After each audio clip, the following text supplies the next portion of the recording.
This podcast is brought to you by Pragmatic Play, a leading game developer providing player favorites to the most successful brands across the industry. With an award-winning multi-product portfolio of slots, live casino, bingo, virtual sports, and more, Pragmatic Play is powering up new possibilities of play through one single API. Visit pragmaticplay.com and discover your favorite every time.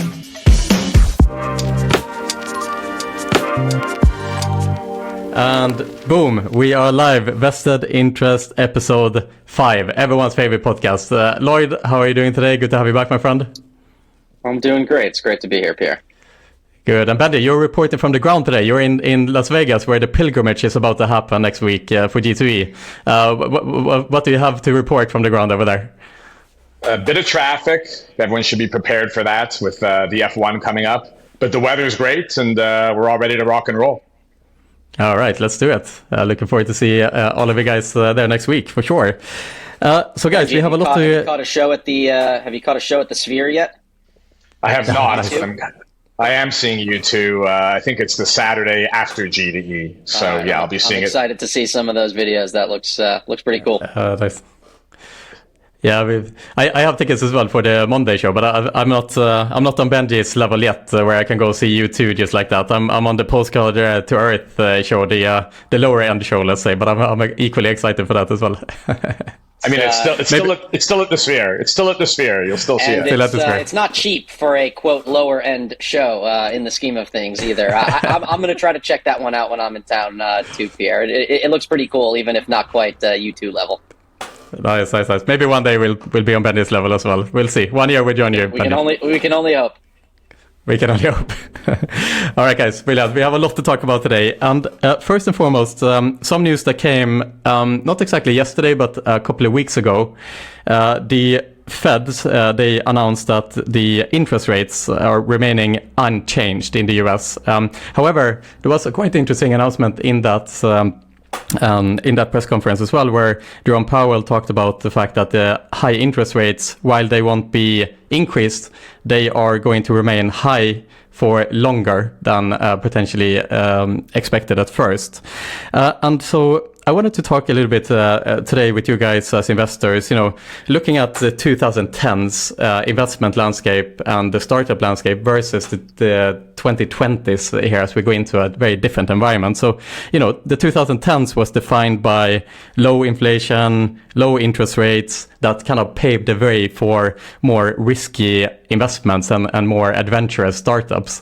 Now, in 2020s, we are looking at kind of like an opposite landscape here, with obviously high inflation and high interest rates as well. So, Lloyd, just to start up with you here, how does this impact the startup landscape, particularly in the online sports betting and online gambling industry, in your opinion? What do startups need to think about as they navigate this very different environment from the 2010s? So from a slightly academic but still practical sense, and forgive me if this is too basic for listeners, and feel free to cut it out if that's the case, but the reason why high interest rates are bad for startups is primarily because of a process that's known as discounting, which is how you relate dollars in the future to dollars today.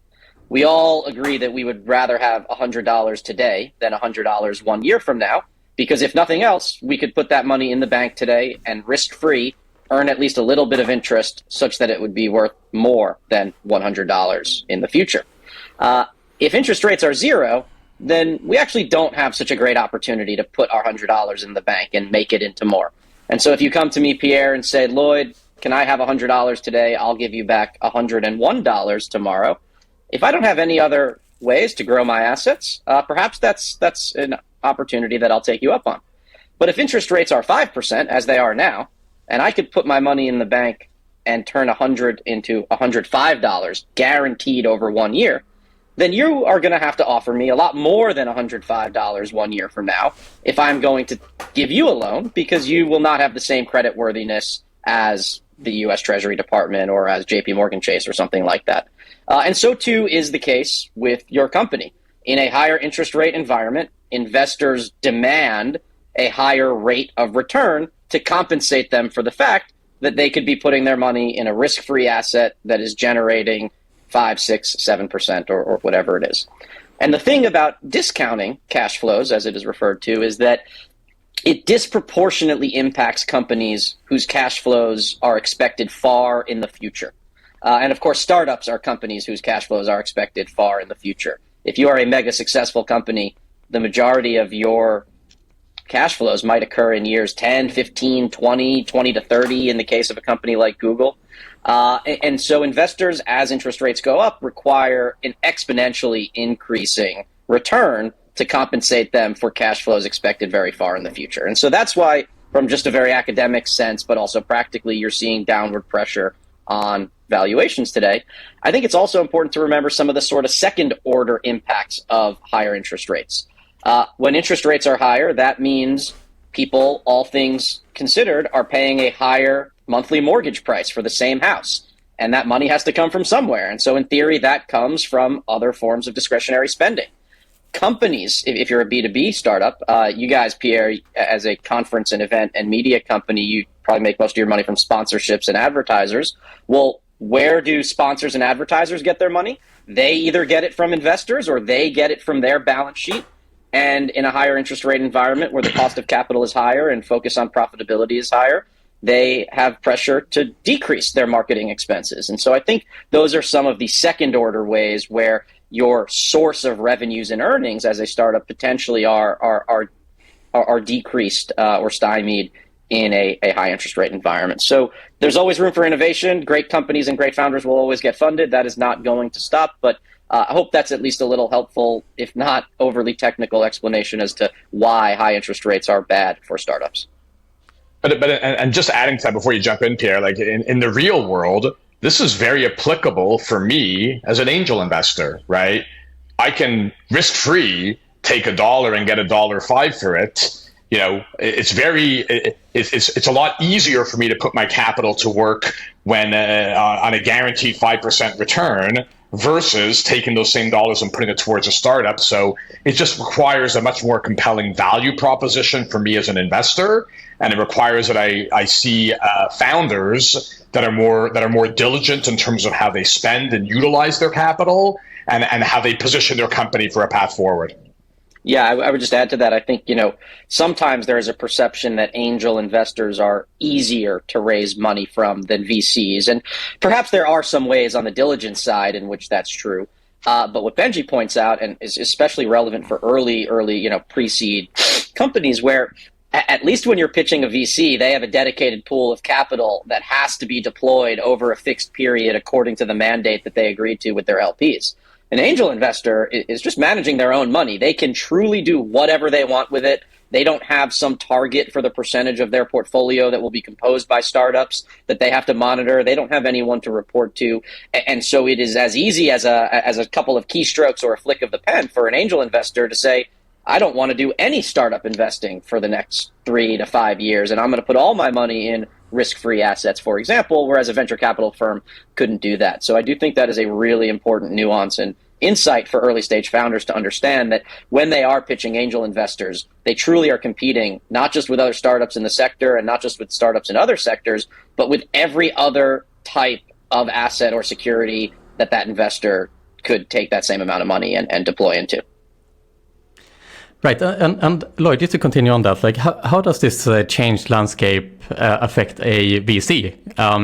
You obviously are reporting to a bunch of LPs who potentially could be those angel investors, the same type of cohort that you explained here. Like, how does this landscape impact you? What's going on like behind the curtains in a VC today with this dramatic shift? Yeah, it's definitely a much harder fundraising environment for VCs today compared to, let's say, 2021. I think the total amount of venture funding that will be raised by VCs from LPs this year will be about equivalent to 2017 or 2018. So still very high historically, and frankly only low compared to what was the aberrant, arguably manic level of venture that was previously raised.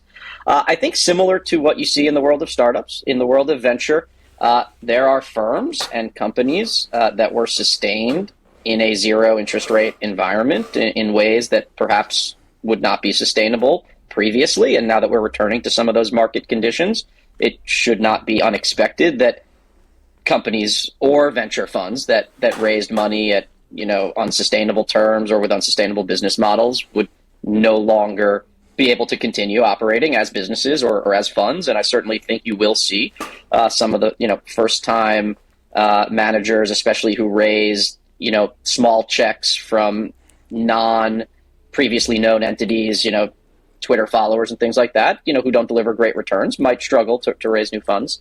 But you look in our sector, especially one that has strong secular tailwinds, and you see Sapphire, Courtside, Rain, all just raised announced closing 9-figure funds on the heels of great track records. And what I'm seeing is that there is still plenty of appetite for early stage, much less appetite for later stage funds. And there is appetite for, on both ends of the barbell, the name brand, household name Andreessens and Sequoias, and the smaller niche specialty funds that have a proven track record. I think both of those groups will continue to be able to raise from their LPs, whereas perhaps some of the medium-sized, generalist, non-specialized funds without a specific point of differentiation and perhaps whom got overextended in 2021 and don't have appealing metrics certainly will be quite difficult. And I imagine and I've heard from friends that it is also quite difficult to raise as a first-time manager with no track record in the current market. That I think is extremely challenging. But, kind of as you said earlier, Lloyd, great companies and great founders will find a way, and there's always going to be a market for them. The same applies for folks who are in the VC space. Fantastic VCs with the great track records are still going to be able to attract capital. But to your point, those who are starting out, even if they're super astute, just like a first-time founder, it's a bit harder to raise capital in today's market for those VCs that are just starting out without a track record. It would for sure be a challenge right now. Yeah, and I'll say there's certainly, there's something that has, it's interesting, a bit of a double-edged sword. There certainly are a lot more people, family offices, institutions today that right off the bat are saying to VCs, we're not allocating to new managers, we're not allocating to new illiquid asset classes, we don't even want to get on a call with a new manager. Whereas in 2021, perhaps some of those same folks, even if they didn't have a specific mandate to allocate to venture, they were taking a lot more of those calls. And obviously, if you're a first-time manager just trying to get some momentum on the fundraising calendar, it is beneficial to have a higher percentage of prospects fielding calls. On the other hand, as anyone who's been through a fundraising process knows, while it might feel good in the short term to get more calls on the calendar, you actually don't want people taking calls if there's virtually a 0% probability that they end up committing to your fund or to your fundraising round. And so I do think one of the interesting silver linings is that there has been a focusing, both VCs talking to founders and LPs talking to VCs, where I don't think you're getting nearly as many exploratory phishing calls just to throw it in the CRM and check off a box. A much higher percentage of fundraising calls in the market today, I'd say, are of a high intent nature on behalf of the prospective investor. So it seems like we are moving into a kind of a lower risk environment, essentially, where you have that $5 guaranteed if you like, and so in order to choose to invest that money elsewhere, maybe that kind of like higher risk investments are not that interesting as it was in the 2010s, let's say. Like Benjie, what do you think startup founders in the iGaming and online sports betting landscape should think about today, considering this landscape when they navigate their businesses, when they raise capital? Is it more important for them, for example, to show a clearer path to profitability? Is it more important for them to be risk aware as they create their business plan and so on? Less adventurous, more kind of clear path forward. How does it affect startups, do you think? Yeah, look, for a startup founder who's just getting going with all this thing, and the tailwinds are a bit more challenging right now, you got to be pretty intentional and deliberate about your approach. And clearly right now, showing a path to revenue is the way to go. Showing a path to profitability is the way to go. When you're a founder just getting going, being able to show how quickly you can get to utilizing those dollars coming in to a point where you're going to be cash flow positive, I think does become much more critical in today's market than it might have been previously. And I think that would be one thing. I think the other key metric for startups is bootstrapping. And when I say bootstrapping, I don't just mean bootstrapping in the sense of not raising capital. I mean having a bootstrapping mentality. Even if you've raised some initial dollars, whether it be 100,000 or 10 million, taking that bootstrap mentality of making every dollar count and treating it like your own, and treating it as though this is what, using those dollars that you have to move the needle to a point of cash flow profitability, and showing how you can make that happen. But whether you're actually bootstrapping or just using the cash that you have at hand, be it your own or third-party capital, in a very deliberate way and a very responsible way, more so now. I think that's always important for a founder, but I think it's even more critical now. And it's more critical that you demonstrate to those investors as you take that capital from them, in order to get that capital, that you have that bootstrapping mentality.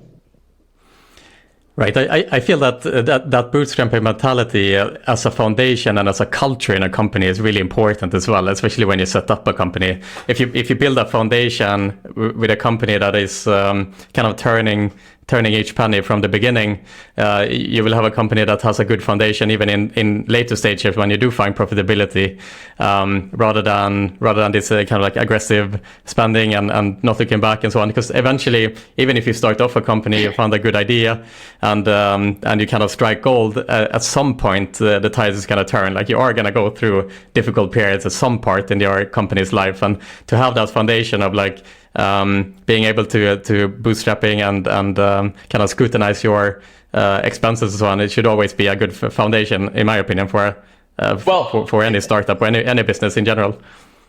Yeah, and you would know that yourself, Pierre, given iGaming Next, the journey that you're on in building your company and taking a hands-on approach to doing these podcasts, all the way you approach your business. But it's more than just that. It's bootstrapping becomes part of it, but it's just the entire mentality and approach that a founder, you gotta lead by example and bring onboard key people that have that same mentality. And there's things that you can do without, look, you bring in an asset and a human resources that typically are worth X dollars on the market. Maybe if they believe in you and believe in your vision, they're prepared to take less than their going rate in order to align with you and have some upside alongside you as a founder in building the company. And, obviously many founders take that approach and do that with their key staff. But I think having those option pools and or striking out some equity for some key people and making sure that all of the people within your organization feel vested and feel as though they're on the same journey and mission alongside you,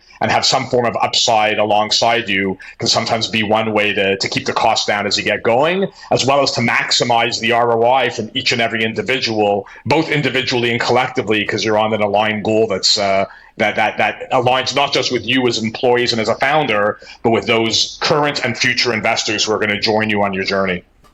Yeah, I think that is such a great point. It is almost impossible to retrofit a culture onto a company. It is so important to invest in a company with the right DNA from day one. I firmly believe in the idea that, how you do anything is how you do everything. And I think we talked on the last call about, I think I gave the example of a company that didn't even realize there was a competitor with the same name and the same tagline. And it was so easy to pass on that opportunity because you just have to infer that, a company that doesn't take the initiative to research the name and motto that they are using, will fail to do so in other much more important and much more challenging ways. I think that arguably some founders could be forgiven, perhaps, for saying in the previous market that we were in, that they had so much pressure to take on a growth at all costs mentality from their investors that perhaps that prevented them from creating the right foundation, the right DNA. And we can debate whether that's a valid response or position, but that's besides the point, because clearly today that pressure does not exist. If anything, the opposite of that pressure exists. And so there's no excuse I think for not being, ruthlessly resourceful and scrappy. And if you are not, your competitors are, and the investors you're talking to are talking to those same competitors. I'll say just very quickly here, I won't use any specific names because I'm forgetting if some of this information is confidential or not.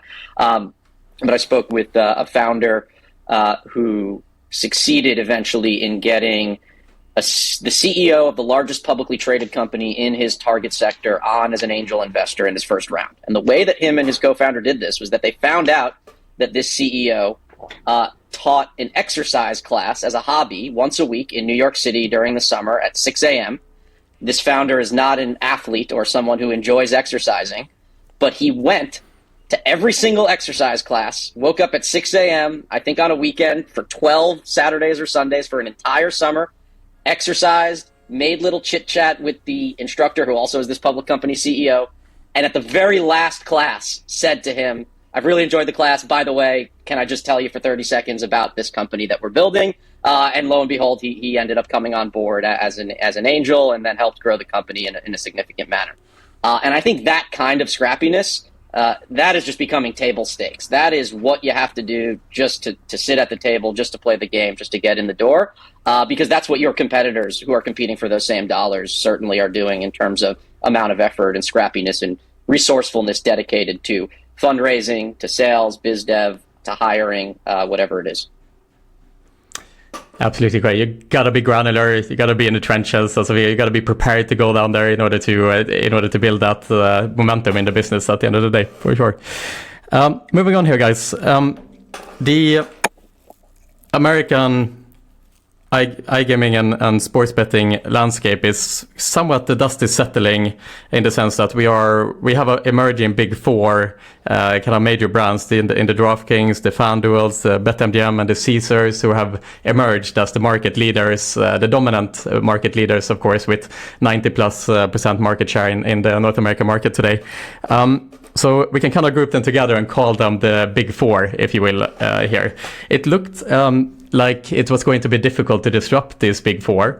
However, we have some quite interesting entrants now, obviously, that are that can potentially disrupt these companies. In Bet365, Fanatics, ESPN Bet are three standouts that are more and more investing in the North American markets. And I want to find out a little bit more from you guys who you think could potentially be the most likely candidate of these three to disrupt the Big-4, to steal a significant market share of the Big-4. We have on one side Bet365, 20 years plus worldwide industry experience and expertise, have been able to conquer market after market in more and more continents that are now starting to invest more and more heavily in the North American market and gaining market share there. On the other hand, we have Fanatics with its massive database and its brick and mortar presence that is now investing heavily as well in the space, and launched a couple of weeks and months ago.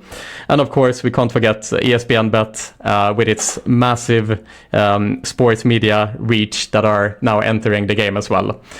So just to start off here, Benjie, perhaps passing the ball over to you. Who do you think of the three is the most likely to potentially disrupt this Big-4? And can you give a bit of analysis perhaps of all three of them? Yeah, so before I tell you who I think would be the most likely to disrupt, if you want to use that phrase, I think it's important to look at the launching pad for each of these companies, because each one differs. And look, let's take Bet365. I love their approach. They've been exceptionally patient. They deliberately chose not to come at this in a meaningful way with the first wave. And they're not even necessarily coming at it in as meaningful a way as they can today, but they allowed the dust to settle a little bit. They didn't overplay their hand. They didn't rush in when market access was overpriced. They came in kind of slowly and deliberately. And now that the dust is settling, they're choosing on a selected basis which states they want to go into, how they want to approach that state, and they're now beginning to make their move and pick up market share on a very strategic basis. And they're exceptional operators, of the three, or really of everyone in the U.S. If you look at the global presence, I think it's undisputed that they're just as good, if not better, an operator than anybody globally. So it's really hard to discount them from that perspective, and I love their approach. On the other end of the spectrum, you take the ESPN marriage to Penn, and while I think there's a great opportunity for them, the framework from which they're starting is not as strong a framework, and that is a little bit disjointed. And what I mean by that is it's hard to believe that Penn, when ESPN made the announcement that they were going full-fledged into sports betting, it's hard to imagine that Penn was their first choice. And on the Penn side, they were married to Barstool, and when that marriage didn't work out in an optimal way to where they wanted it to be, they divorced them in favor of a prettier bride, for lack of a better phrase. And there's no disputing that Penn has some fantastic metrics, and they've got 5 years under their belt in the space on both the sports betting and iGaming casino and what the learnings are there. And there's no questioning the magnitude of the ESPN audience, but I think we still need to see. I know that Penn's committed. I know that ESPN says they're committed, but this was the best offer available to them. So how committed are they really to this marriage and partnership? I think time will tell. But the framework from which they're starting is a little bit less kind of a little bit different from that of the Bet365, which is coming on in a way now, which is a lot more strategic and planned in my view. And then, lastly, you look at the Fanatics, and had you asked me this question 6 months ago, I would have thought that maybe Bet365 has a better chance than Fanatics. But now that they've made the PointsBet acquisition, they've leveled up to a certain extent because they've picked up a lot of that aptitude. They're no longer really a startup. They still are to a certain extent, but they've married themselves to some technology, some operational aptitude, the Bannock people, and you plug that in to what Fanatics has in terms of their user base and a lot of their strategy moving forward. And I think that puts them in a spot which is very interesting. Which one has the best chance of some level of success? To me, it would be Bet365 just based on their history and the way they've approached the market. Who has the best chance of a home run? To me, it would be Fanatics. And I'll stop there. Right. Really. Sorry. Really. Go ahead, Lloyd. Go ahead. Yeah, no, okay, I'll take it. Great commentary. I would only add, I think that I know several people at each organization that I would not want to bet against, so I certainly wouldn't want to rule anyone out. I think on the Fanatics side, I am most interested to see just how compelled consumers are by the prospect of betting and getting cash back that they can use to buy jerseys and who knows what else. I think that is the really interesting potential flywheel to see if it is created and how much value customers attach to that. And then I'm really interested on the Penn ESPN side. I think it was just yesterday or the day before. Some of their, they're currently going through hearings with the Massachusetts Gaming Commission because the license has to be, I don't know if it's exactly being transferred or, the fact that Barstool Sportsbook is becoming ESPN Bet has to, get through the review of the MGC. And one of the questions that was asked to Penn was, how different will the experience be? Do we have to think about, basically they were saying, is this an entirely new product that we need to go from scratch through a new licensing process for, or not, was the question. And the answer was that the only changes that customers will notice will be cosmetic changes, sort of implying it's going to be the exact same user experience, but maybe with a different color scheme and a different logo. And if that is not just an answer to appease regulators, but if that truly is, and certainly operators are not in the habit of misleading regulators and making comments and going back on them, because that is a treacherous path to go down. If that really is indicative of what the product will be, then it is, I think, quite hard to imagine a favorable return on the $150 million a year cash investment to ESPN, plus the reported $150 million they plan to spend in external marketing. I have always been insistent that to see a positive ROI, to achieve even anything close to the 20% market share that Penn has proclaimed, you need to do something really unique, really different, something you could only do with ESPN as a partner. And the comments out of the MGC hearings that the only short-term changes will be purely cosmetic are certainly something that has caught my eye in regards to that, and I'm interested to see how that plays out on the product and user experience side. But I'll just comment that really quickly before you jump in, Pierre. You indicate that those are their intentions, as they stated, more short term. I've got to imagine that long term, it's exactly the opposite of what they stated for short term, where they do have some interesting plans over the long haul. But I'll stop there. Back to you, Pierre. Right, I was going to mention that too, because we've talked about this in previous episodes too, that the differentiator and perhaps the key to success for an ESPN bet would not be only in the player acquisition side, where they would acquire player through the marketing efforts of ESPN, but also through product differentiation, where potentially they could integrate ESPN Plus into the product, or they can leverage ESPN Plus as an acquisition or retention tool in order to retain players, essentially. But that's Lloyd, to your point, is not what they are talking about right now, at least, and there hasn't been any indication that is the route that they are taking so far, I suppose. Yeah, agreed. I think time will tell. We'll see how things play out, but no additional comments there. Right. And Benjie, to your point as well earlier, you said something interesting here, which is kind of like Bet365 is most likely to succeed, but you mentioned that Fanatics has the biggest chance of a home run. And I think it's a quite interesting comment there, the fact that Bet365 is a bit of a juggernaut, and they are likely to succeed in the market, but they are maybe not the most likely to become the market leader, right? That's what we are saying. Whereas Fanatics, if they are able to leverage their database and brick and mortar and so on, they are the ones who could potentially be a kind of like a new leader in the space even. Can you expand on that argument a little bit more, Benjie? Yeah, look, I think part of this comes down to, success is in the eye of the beholder, right? And look, I believe that you could launch potentially a sports book in a very defined market, perhaps one or two states within the US right now, and take a grassroots approach and achieve some level of success. But it wouldn't be the same success that DraftKings is seeking, because they want to dominate the US and achieve, greater than 50% market share across the country. So it's a question of how you approach it. And I don't know that. Look, I haven't spoken with the stakeholders of these three organizations to define what success looks like for them. I think in the case of Penn, they've come out and stated that for them success should be 20% of market share, which I think many of us view as a lofty goal. Is it unachievable? I don't think it's unachievable. I think it'll be very difficult to achieve. And if they get there, kudos to them.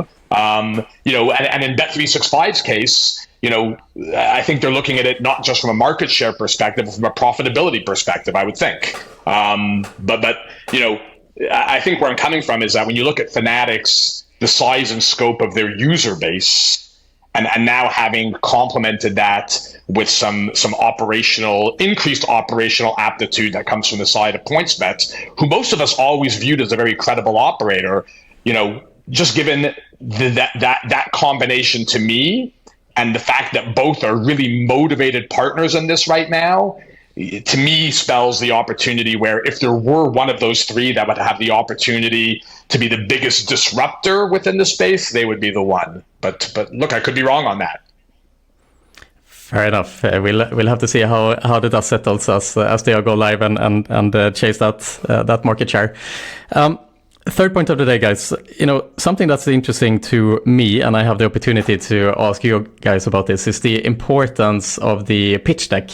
As a startup founder, going out there to look for investment, the kind of like starting point is to create a good looking pitch deck that can explain the company, what it does, why you should invest in it, in a nice and clear way.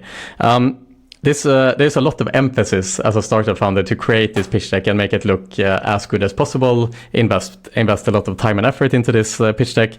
On the other hand, there's another argument from some people that I see that is saying that the pitch deck is actually not that important. More importantly, is to kind of create those relationships with the investors. At the end of the day, they are investing in the founder and not always only in the company itself. And so I want to hear your opinion here. Like, what does the perfect pitch deck look like, and how important is the pitch deck really? Lloyd, starting with you. I think the best purpose that a pitch deck serves above all else is that it forces you as a founder to clarify what you're doing and what you're building and why. I think some of the best pitch deck creation advice I've seen, and I'm forgetting the source of it, is to first build out your pitch deck sort of stream of consciousness style, and then write down one sentence that explains each slide and in order. And then you sort of have a numbered list. And then to reduce that list from however many it is to just 6. And that can require just completely deleting many of them or combining several of them into one sentence. And then once you have those 6 bullet points, make an entirely new deck from scratch with one slide each corresponding to each of those bullet points that you've arrived on.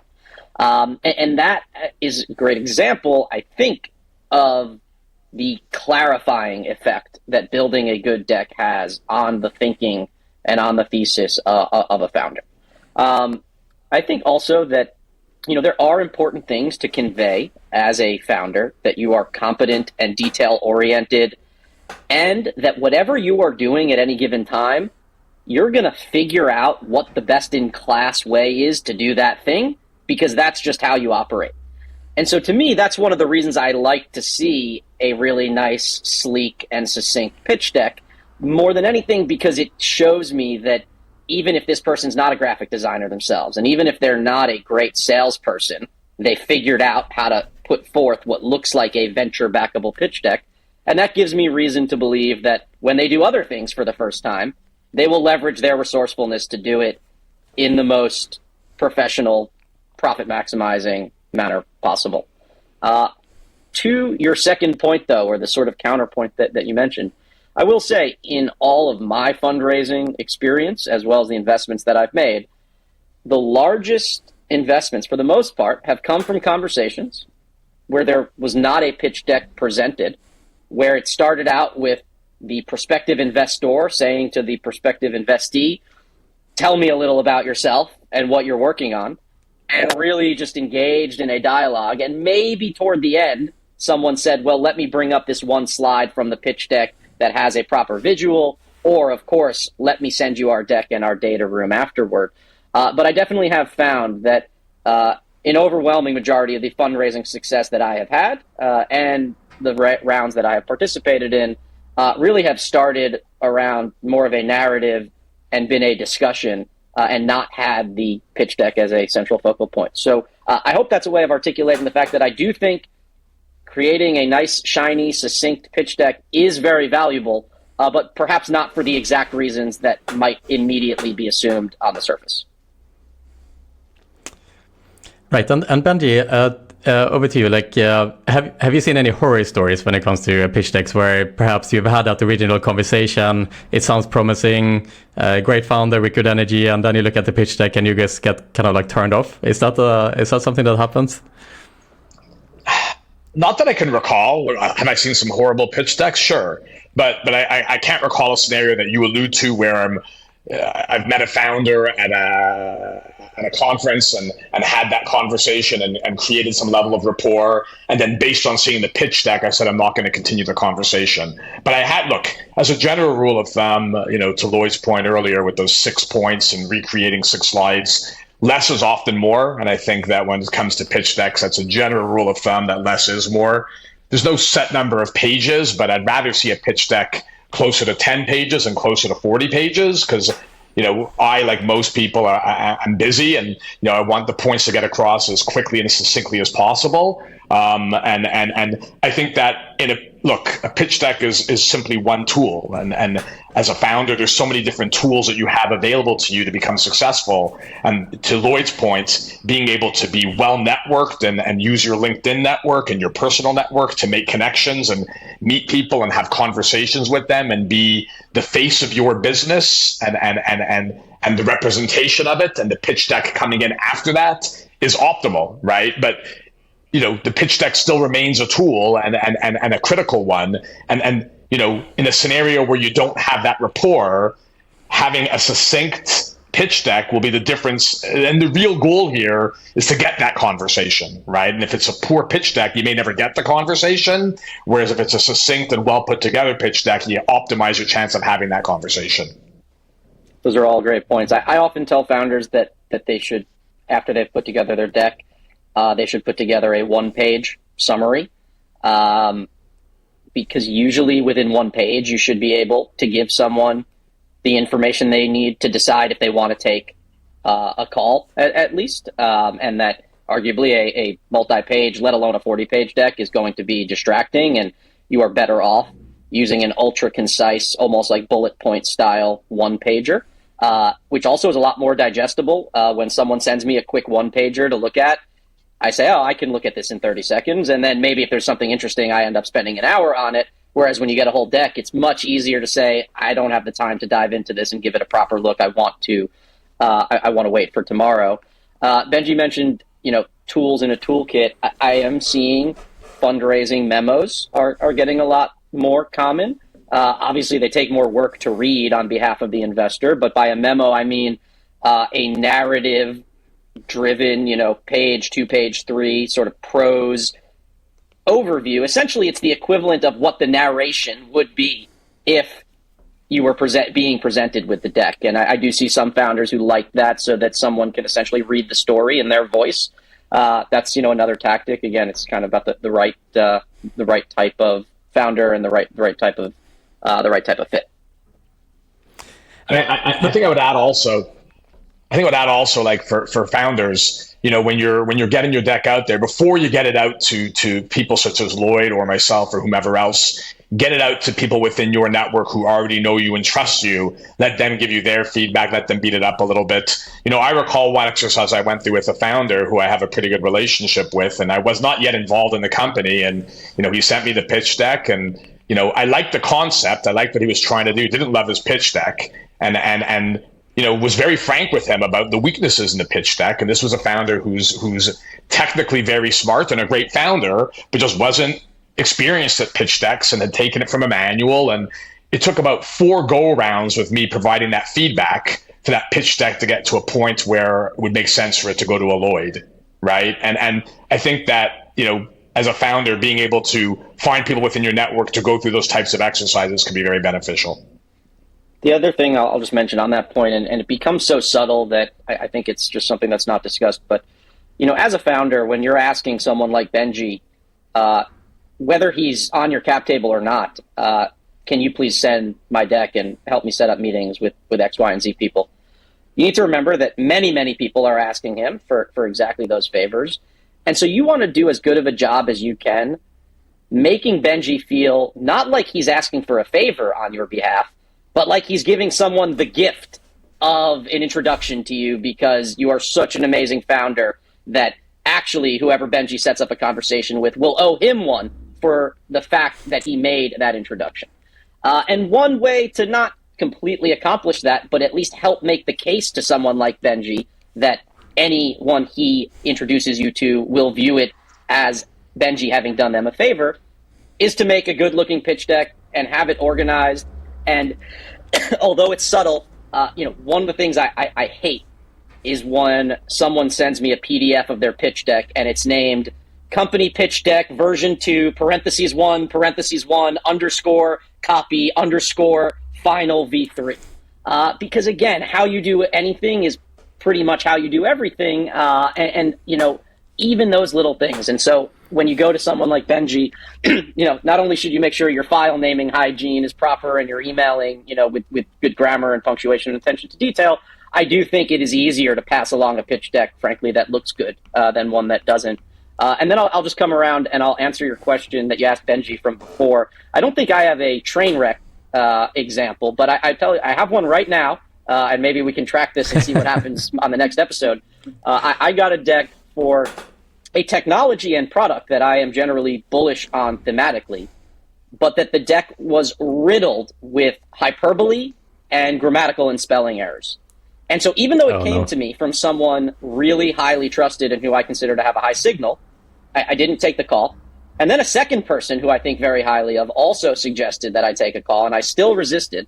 And only now that a third person who I have immense respect for said, you got to talk to these guys, am I going to set up time? But I have more pitch decks than I could possibly get to, in many lifetimes. And it really is hard to justify one that, it doesn't have to be the sleekest and sexiest, but hyperbole, spelling mistakes, grammatical errors, things like that, I do think can be really, really difficult self-inflicted wounds to heal from. How you do anything is how you do everything. I like that mantra today. Benjie, how long time do you spend on average when you look at a pitch deck? As little as possible is the answer. Again, seconds, minutes, hours. Definitely not hours. Yeah, like minutes.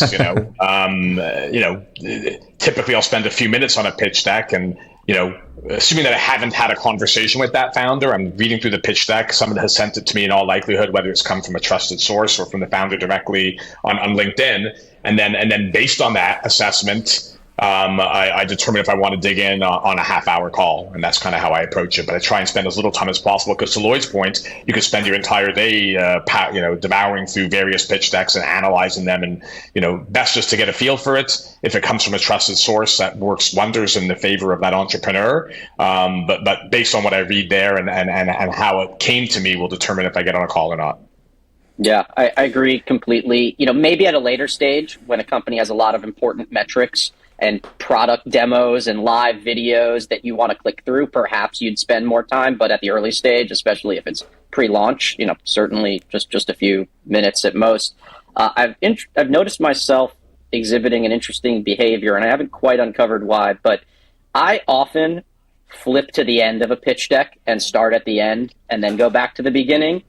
I think it's because subconsciously I've detected that a lot of founders, they try to build up their story to sort of the grand finale. And I want to know what the grand finale is, because if I'm not interested in the ideal outcome, then it doesn't really matter to me how you're going to get there. That's just like a sort of on the fly psychological analysis of that behavior in myself. But I will say I have noticed how often by default I have been skipping to the end of a pitch deck to understand what is the conclusion, what is the key takeaway, and then deciding if I want to go back to the beginning and understand the story and understand the buildup of how to get there. So just thought that was an interesting self-observation. Yeah, for sure. And so to kind of wrap this conversation up, it seems, especially here with Benjie mentioning that you spend a couple of minutes on a pitch deck, it just underscores the fact, right, that you are talking about, Lloyd, with the 6-page pitch deck, nice and clear. You want to be able to convey your idea in a really nice and simple way to understand without maybe big blocks of text, because even if you have 6 pages, you can fill those 6 pages with text, right? And that's perhaps not the ideal way of conveying what you are trying to achieve, but to illustrate your business in a nice and clear way, to give that really clear and a nice and simple way of understanding the business is probably going to have the highest chance for the Lloyds and the Benjies of this world to quickly understand the business, quickly kind of think through it in your mind, and then take that next step, whether you want to continue the discussion or not.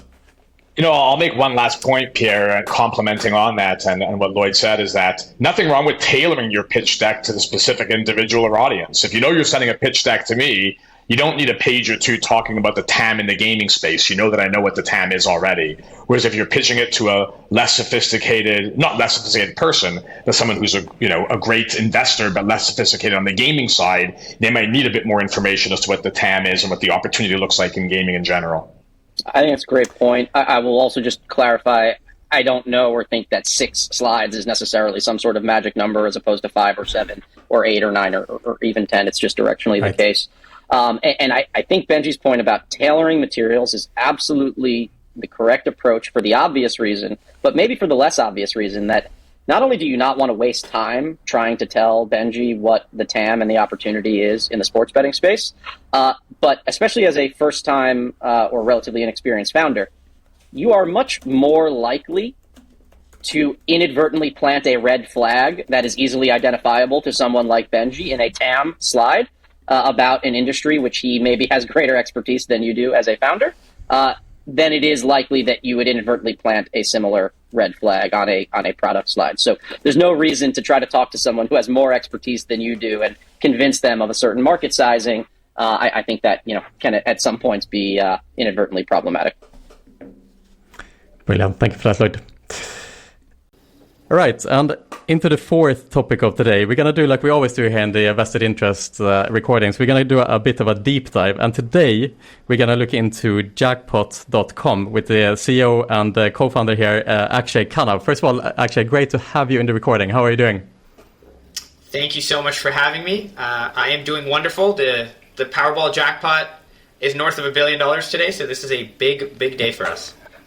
Right, exciting times. And so essentially it's for a very short introduction here, and you'll have to educate me, certainly, and the rest of the audience today. But jackpot.com is essentially a reseller of lottery tickets in the US. Can you talk a little bit more about the business model here? What is jackpot.com? What are you trying to achieve? And what have you accomplished so far? Yeah, so Pierre, I wouldn't use the word reseller because that would imply that someone else is purchasing the tickets first. What we are is a distribution channel. Right. The technical terminology for our business model is a courier, lottery courier service, or some people have called it a concierge service. But it's based on the premise that it's 2023. You can purchase pretty much anything from the comfort of your home with your phone or laptop or iPad or any other device. Why not lottery tickets?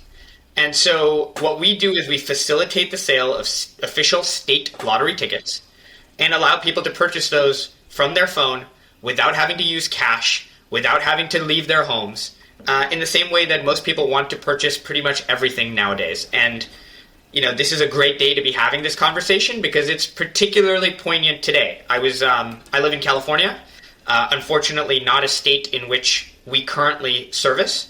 But I was walking outside this morning and walked past my local corner store, and there was a line of people all wanting to buy Powerball tickets because the Powerball today, the jackpot, is more than $1 billion. You shouldn't have to wait in line, and you shouldn't have to pay in cash, and you shouldn't have to deal with the piece of paper that a lot of people lose, and we do all of that for you. Cool. Actually, look, first of all, just as both myself and Lloyd, for discretion, for transparency purposes, are investors in your company. So have some familiarity here. Currently, you're in which states? You're in New York, you're in Ohio, and Texas. And Texas. And correct me if I'm wrong, but one of the challenges that you're facing as you kind of come into these states is you don't enjoy the first mover advantage. Maybe you could talk a little bit about that and how you think about the market in the sense that for some of these states that you're coming into, you aren't necessarily the first company there that's doing what we do. And from that, as you look at expansion into other states and as other states open up, how that approach might differ for you as you look at the opportunity throughout the US as a whole. Correct. So that's a really good point, Benjie. We are typically, or have not typically, been the first mover. Certainly not in these three states. We've typically been second in many cases. One of our competitors, a company named Jackpocket, a lot of credit to what they have done to really expand this industry, and they've done, an admirable job of working with regulators to ensure that that there's an understanding for why this business model needs to exist. There are advantages to being a first mover, and there are disadvantages to being a first mover. Similarly, there are advantages and disadvantages to being a second mover. Some of the advantages that we faced is, to some extent, there's regulatory approval, or at least regulatory blessing of some kind in the majority of these states. But oftentimes, one of the big disadvantages of not being a first mover is that if a market is too small, or if there's a player with dominant share, it can be really hard to claw share or to grow the market. And that is not something that we see in this case. The fact of the matter is that the vast, vast, vast majority of people that live in states, even those that are currently serviced by a lottery courier, have no idea that they can buy official lottery tickets on their phone. And so when we enter a state, we're spreading awareness about this one simple topic. And then we talk about all of the other features that we believe we bring to the table that enhances the customer experience relative to the status quo. And the status quo of using cash, leaving your home to go to a gas station, convenience store, bodega, getting pieces of paper, the lottery ticket that you actually have to keep and having to go back to cash in, that is still how the vast majority, 95, 97, 99% of people, even in states with existing courier services, that is still the way in which people transact. And so the advantage that we face, despite not necessarily being the first mover in some of the states in which we enter, is that awareness is still at a fraction of what we believe it's going to be when people really start to adopt this form of kind of digital transformation that we're bringing. You know, Akshay, you talk a lot about awareness there, and I think one of the things that has been quite impressive is the quality of the partners with which you have launched in each of the states you have gone live. Generally, it's been the most well-known professional sports teams in those respective states, and I don't think it will be a surprise to anyone who looks up a press release and notices some overlap on the cap table, and probably raised money in one of the most star-studded rounds that we saw recently. Benjie and I are certainly the least famous investors in the round. I think everyone wants to raise money from celebrities and athletes and investors and team owners, but maybe you could talk specifically about ways in which sometimes going after celebrity and athlete money is a distraction, and more specifically for you guys, how you perhaps even see your cap table as a point of differentiation and as a unique way to drive awareness that maybe competitors can't quite stack up to. So Lloyd, to talk specifically about about what you're alluding to, we're incredibly fortunate and incredibly privileged to have on our cap table folks like the Jones family in Texas, the Gilberts and the Haslams in Ohio, the Tisch family in New York, the Crafts, the Yankees folks, the Niners folks. And look, there was a very clear reason why these folks and their investment teams saw the appeal of our business, given what they see every day in the sports media entertainment landscape and the way that they see people engaging with their phones, with their devices, whether that's on sports betting or on e-commerce. And they understood the transformation that was going to happen in the lottery space as being no different than it has happened in ticketing, than it has happened in sports betting. Both of which sports teams and sports team owners have really been at the forefront of. And for us, what these individuals and these institutions, and really what I would classify as being some of the most credible institutions that are part kind of the social fabric of many, many states across the U.S., what they give us is the ability to partner with these organizations to show individuals in each state, right? People who attend these games, people who watch these games on TV, people who interact with these institutions, to show them the credibility that we bring to the table. Because, as I mentioned, so much of our business is about spreading awareness. It is about spreading awareness about a form of e-commerce that most people do not know exists today and has not existed in the past. And so there are naturally questions around, is this real? Is this legitimate?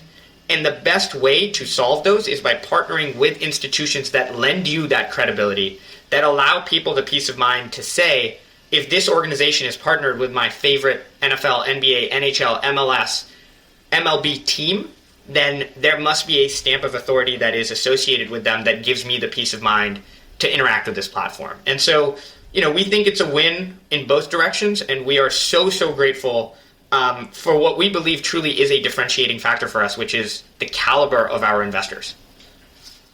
I have one other question I wanted to make sure to ask here, because actually I wanted to ask it to Akshay privately and selfishly, and so why not do it here in the public forum? And I hope Akshay won't mind me revealing a small piece of information about our diligence process. But when we were going through the process, Akshay, if you remember, you actually took out the Jackpocket app, and you said to me, I honestly think this is not just in the industry. I think this is one of the best e-commerce apps that you can download in the App Store.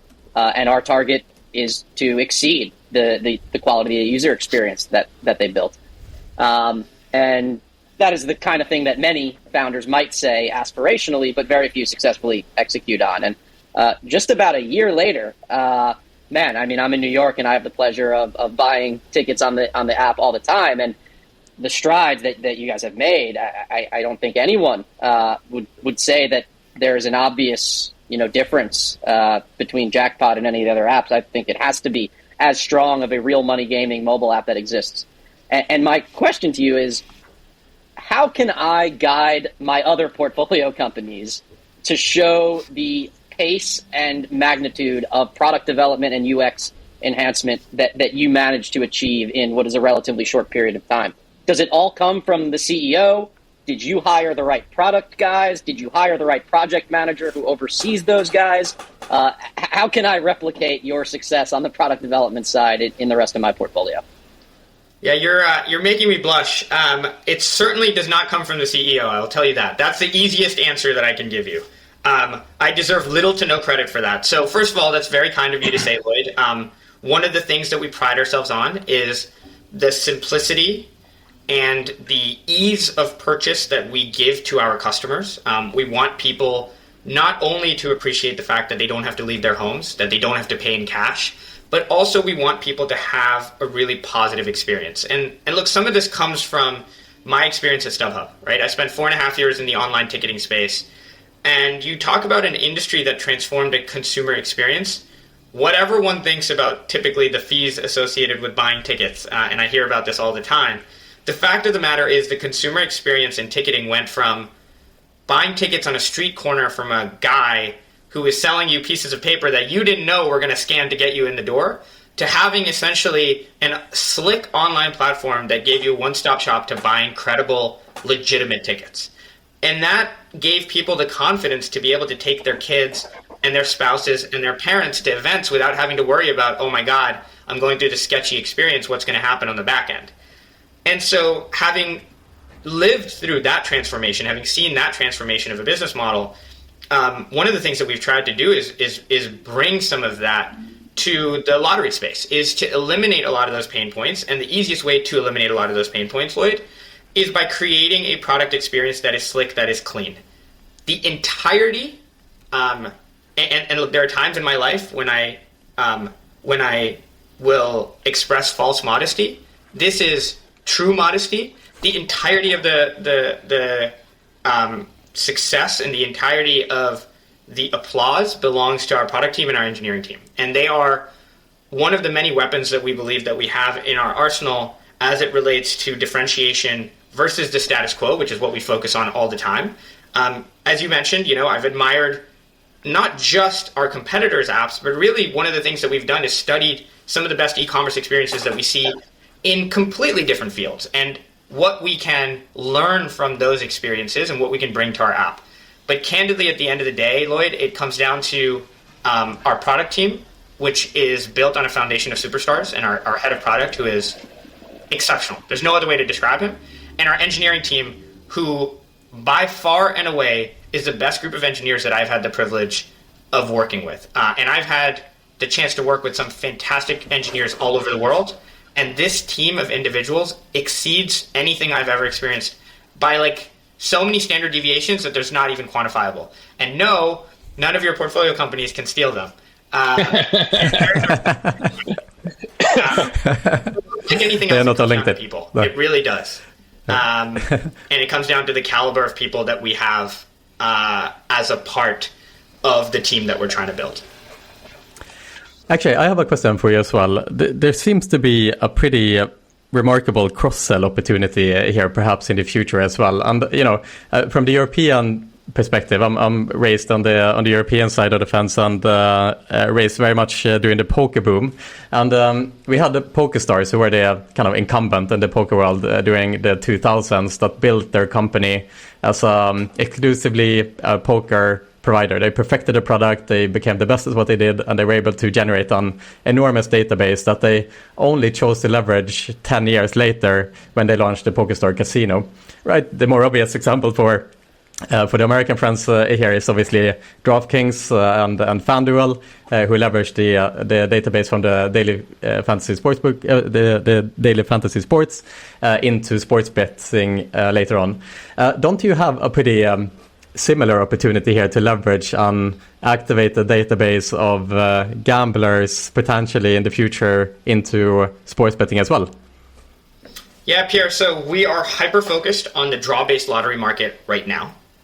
but I would be lying if I told you that we have not spent time and some resources looking at product adjacencies. Look, at the end of the day, kind of the nerdy statistical part of my brain describes this as lottery ticket buyers in America are the superset of customers, right? They are the biggest, widest, most diverse set of customers. To the best of my knowledge, the lottery presents the single largest discretionary purchase in this country, right? More than 50% of all consumers, or of all Americans bought a lottery ticket last year, spent more than $100 billion on lottery tickets. That, with that diversity of the population that it encompasses, can then be subsegmented into subsets of people who will enjoy other entertainment experiences.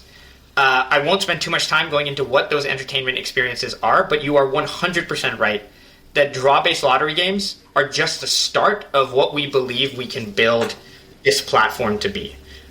Having said that, at the end of the day, we are a nascent company. We've existed in the United States now for less than a year, and we understand the value of focus, right? And we are hyper-focused on building the best digital lottery experience, which, despite what Lloyd says, I think we have a long ways to go, and we're hyper-focused on building that out in the short term.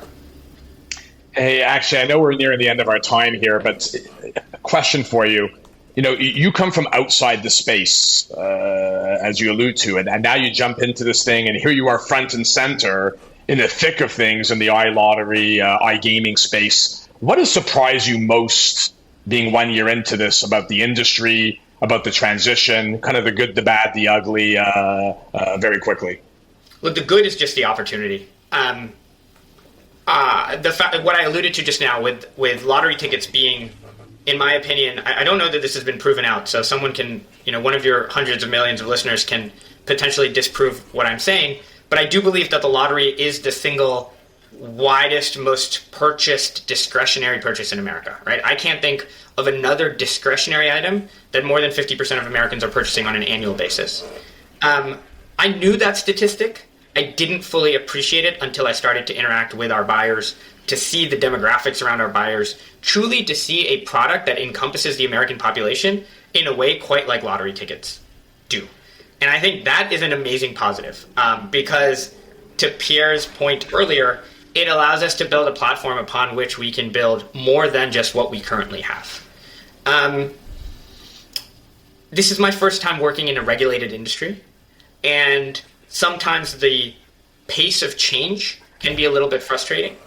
But I also understand why, right? I understand why there need to be backstops against a runaway train in a regulated industry like gaming and gambling, or other regulated industries, right? Whether that's liquor, marijuana, there are safeguards and backstops for a reason. But as someone who is new to the industry, oftentimes those roadblocks can be frustrating, and those are just things that we have learned to deal with, and we will continue to learn to deal with. Those are probably the two biggest differences, even if neither of them is really a surprise. Those are probably the two biggest differences relative to what I'd experienced prior to this in my career. Brilliant, Akshay, and thank you there for the plug to the hundreds of millions of people listening to the podcast. You know what is the best way to start a podcast with thousands of listeners? It is to start with 100 million listeners, and then you angle your podcast to a gambling integrity podcast. Brilliant. Well, I was going to say, Akshay, even if you had hundreds of millions of listeners, I think I've chased half of them away. So we'll see what your ratings are. Oh, that's definitely not, my friend. The opposite, my friend. Last question for you, Akshay. What would you do if you won the $1 billion power lottery here tomorrow? Yeah, I don't think I'm technically allowed to win that, but I'll tell you what, you'd see a lot more jackpot.com ads all over the place. So good answer. Commitment. Good answer. Commitment. I like it. Like Maximize straight into the company. Value. That was yeah, that's it. Answer right there. That's the right answer to the shareholders here in the call. I like it. Guys, Lloyd, Benjie, Akshay, thank you so much for a brilliant episode today. 5th episode of Vested Interest. Akshay, I know you're very busy, so thank you for taking some time out of your busy schedule to come talk to us today. And see you guys next week for G2E. That was great. Thanks, Akshay. That was awesome.